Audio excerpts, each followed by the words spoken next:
you to get another game going after things didn't go so well last? Oh, very eager. Obviously we have to take it one day at a time and get better throughout the week. But this group is, I think we watched the film and we learned exactly how we need to start the game, how we need to attack. And so I think everybody's eager, not just myself. Baker, did the Texans give you any wrinkle that you haven't seen? Were their linebackers deeper or anything? No, they're just athletic. I think playing a team like that when they got athletic guys that can drop into coverage with certain packages, it's just you got to be smart. You got to take kind of the dink and dunk passes until they give you some of the stuff down the field, which you were getting later in the game. And so it's just playing smart when you play a team like that. You getting better at that mentality though, to not maybe look to force someone down the field to drop it off as you had been. Yeah, absolutely. And that's, hoping to make that improvement as we go on and continue to do that and be consistent with it. So, yeah. I've seen myself grow in that, aspect and continue it now. You're obviously who were the learning and teaching points when you sat down with Antonio and looked at those first couple of picks? You mentioned depth and fighting for the ball, what you guys can do better. Yeah, no, you know what? On the first one, all of them are my fault when it comes down to it, but there are certain things we can all do better. Grabbing the attention of the guy who actually caught the one-handed interception on an under route, so he's not in that lane for the in route behind it. And then coming back to the ball on our post curl. But you know what? That's a savvy corner that's had a lot of experience in Joseph that made a good play. And so when it comes to that, I got to be smart with it. And then the third interception was, like I said after the game, was inexcusable. But we just had to be more precise, and that's what this week's about too. Just growing from that and doing that. Was it inexcusable in part because there was a big running lane there? What are you saying? It looks like it, but I don't think I'm going to outrun number 41. You know what? I say it's inexcusable because the ball should be there earlier, and so anytime you're going to try and get to your spot late, good things normally don't happen. Are you taking the ball across the line of scrimmage? I mean, it's obviously play-by-play when you're looking at that, but are you running the ball across the line of scrimmage enough on your scrambles? I think anytime I can extend plays, it creates, a positive outcome for our offense. But yeah, there's certain times where tucking and running and getting just a few yards is the best thing. So yeah, it's just it comes with the situation. But you saw a couple times where even the touchdown late to Higgins was a partial scramble drill and found him in the corner, and then there was a deep throw to Jarvis down the sideline. It's just that, it's knowing what opportunities come from that and being smart. What do you see when you look at this Panthers defense? A lot of veterans, a lot of experience. They haven't won as many games as they'd like to, but defensively they've been playing well. So for us, it's looking at it like we're playing a great defense because we are. And so, like I said the weeks before that, though, it's about doing our job. We have to know that they have a guy in the middle in Kuechly that's going to know our plays just as well as we know them. So we have to know that we have to play fast, we have to be precise, and do all the little things right. Has it escaped your attention that John Dorsey has attended the last two Oklahoma games? Do you wonder what that's all about? He's actually really close with the athletic director, Joe Castiglione. So, no, I've definitely known about it. He's given me a hard time, but he's gone, and there's been 2 wins. So that's all I know. But, yeah, who knows what he's doing down there. This time of year. When you see a guy like Cam Newton throw 4 interceptions last week, does it kind of make you realize that, hey, this even happens to a savvy veteran? Yeah, obviously, you never have a perfect day, and everybody has the bad days. But, I'm working to eliminate, instead of having 3, eliminate that and take care of the ball. Because stuff happens, people make plays. It's the NFL, the talent level is obviously very high, but just doing the best I can to eliminate those bad days and be consistent is the most important part. This time of year, are you feeling 100%? I mean, you always hear that nobody in your sport is 100% this time of year. Does that hold true with you? How are you holding up? Oh, absolutely. No, I feel good right now, and I think a huge reason for that is there's been 0 sacks in the past 3 weeks. So for me, I haven't really been hit much, so that helps. That mid-October game against the Chargers, I think, were you limited a little bit in that game, coming out of that game, and maybe for a little while? I think we talked about that. Obviously it was a physical game, but that stuff happens, and after that, just recover from during the week and then be ready for Sundays, and I was. Baker, as you enter this final quarter pole here of the season, aside from winning games, that goes without saying, but what would you like to accomplish, or what's important for you to accomplish over these last 4 games? Take it 1 week at a time and put us in position to, you talk about the playoff picture, we're still right there. We have to win out. So for us, the mentality is win 1 week at a time. We can't handle anything else. We just have to take it 1 week at a time. And I think for us as a team, that's what we need. Baker, knowing how competitive you are, was there a time where it wasn't so easy to go on to the next play? That was, part of your mentality, like it was tougher to shake? Kind of, not really. Yeah, there comes a time where you want that play back. Obviously, how competitive I am. Somebody pound that into you, though, like that you gotta let it go?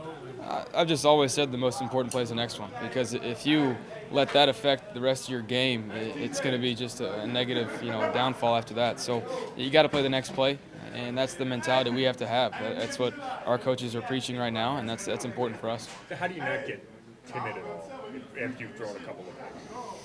Just knowing how close we were, how it's the little details. We weren't that far off. We didn't need to do a huge change and switch up what we were calling. We just needed to do it better.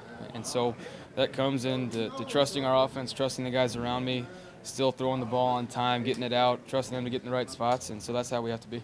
You mentioned Keith. Do you view that as kind of like a chess match with a really, really smart veteran? Absolutely. Everything I've heard about him through the years and then watching tape, it seems to be true. Obviously, very smart guy, physical, athletic, just kind of a jack of all trades there in the middle. Do you ever, it's Heisman week, do you ever, first of all, what was that week like for you last year? And then, do you ever reflect back on everything you've gone through in the last 12 months? To be honest, no, not really. Haven't really had a break to reflect on that, which is good. Busy's good. But, yeah, this time last year it's a special time, and fortunately Kyler's getting to go through it. He's getting to go to the ESPN Awards shows in Atlanta and then kind of make that awards circuit, tour, whatever you want to call it, and then go from there to New York. And it's a blessing to be able to do that with your family and celebrate it with some of his teammates and just kind of to represent the school. It's a good honor. There's a lot of cool people you meet and a lot of people that you can kind of latch onto and learn from. And that's the thing about it. At first, you're kind of timid to ask certain legends you see for advice, but they're more than happy enough to, talk to you and explain certain things. And so that's the thing about it that's so special, and it's a great opportunity. Have you gotten a kick out of those Heisman house? Oh, absolutely. Yeah, those were really fun. A lot of stuff that I never thought I'd be doing. It's fun. Urban Meyer, his retirement yesterday, see the stress of his job, aside from his medical issue, he talked about how losing affects him so much, and so on. He's been there in 7 years. Lincoln Riley's been only the head coach a couple of years. Do you see a completely different demeanor in Lincoln Riley? The stress of the job, does it get to him? I just think when you're at that level, at that position, there's so much more that you have to deal with. Obviously recruiting's a huge one. You have to be the face of that program. You have to, have that same standard and live to be the same person each day. And that's what the great ones do, and that's what Urban did consistently for a long time. That's what Lincoln does right now. But then on top of that, they're family men.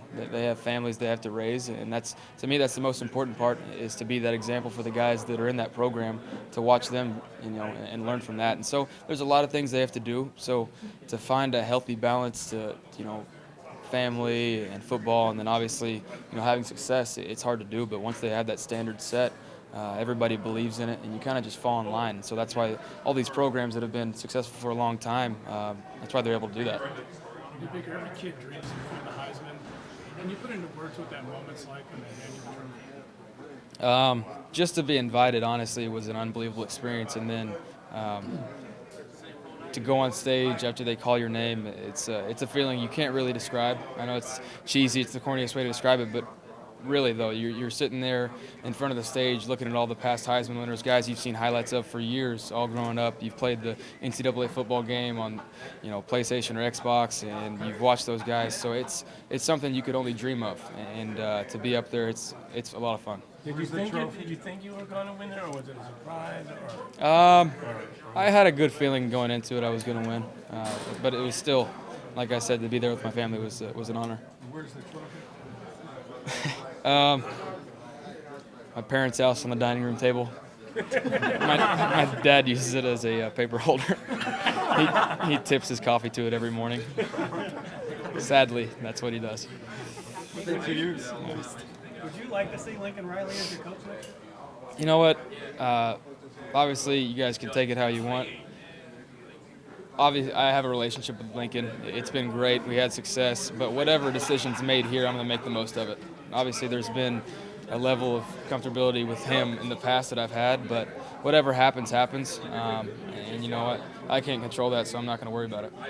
On that issue of stress, is Bob Stoops a more relaxed man than he was when he was doing it? Tell you what, he's playing a lot more golf, so yeah, he's a lot more relaxed. Do you think is Lincoln ready to make the jump? Lincoln's been ready. Just who he is, how he coaches, the respect level he's had from all of his players, how detailed he is. Yeah, he's ready, but that's his decision. You know what? He's got something special there, so I don't think anybody's going to blame him if he stays there for the next 20 years. What's the quality you admire most about him? You know, like I said earlier, some of those coaches that are so successful, they have the standard, and they live by that standard every day. And he does it with football, family, and he's just a great human being. Wants the best for everybody. Is always encouraging. Will wrap his arm around somebody, you know, talk to him and help him out no matter what it is. Has playing as much as you have this year affected your thinking at all on how much of your college offense could be applied in the NFL?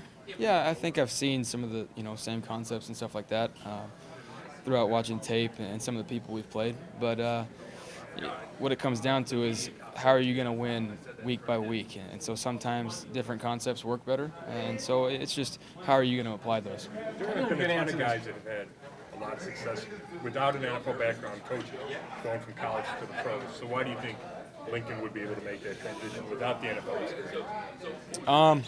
To me, after being here, it's about respect. You know, you get a locker room full of guys that are making a lot of money. Obviously, the egos are going to be there. You have to have the respect of guys. You got to be able to get the best out of them, even when they're going to get paid regardless. And so you got to be able to get the most out of them and demand it just by respect. And so I think when it comes down to it, that's why I would say he's a great coach. No, like I said, it's not my decision, so not worried about it. We're happy with what we got right now, and we're working week by week.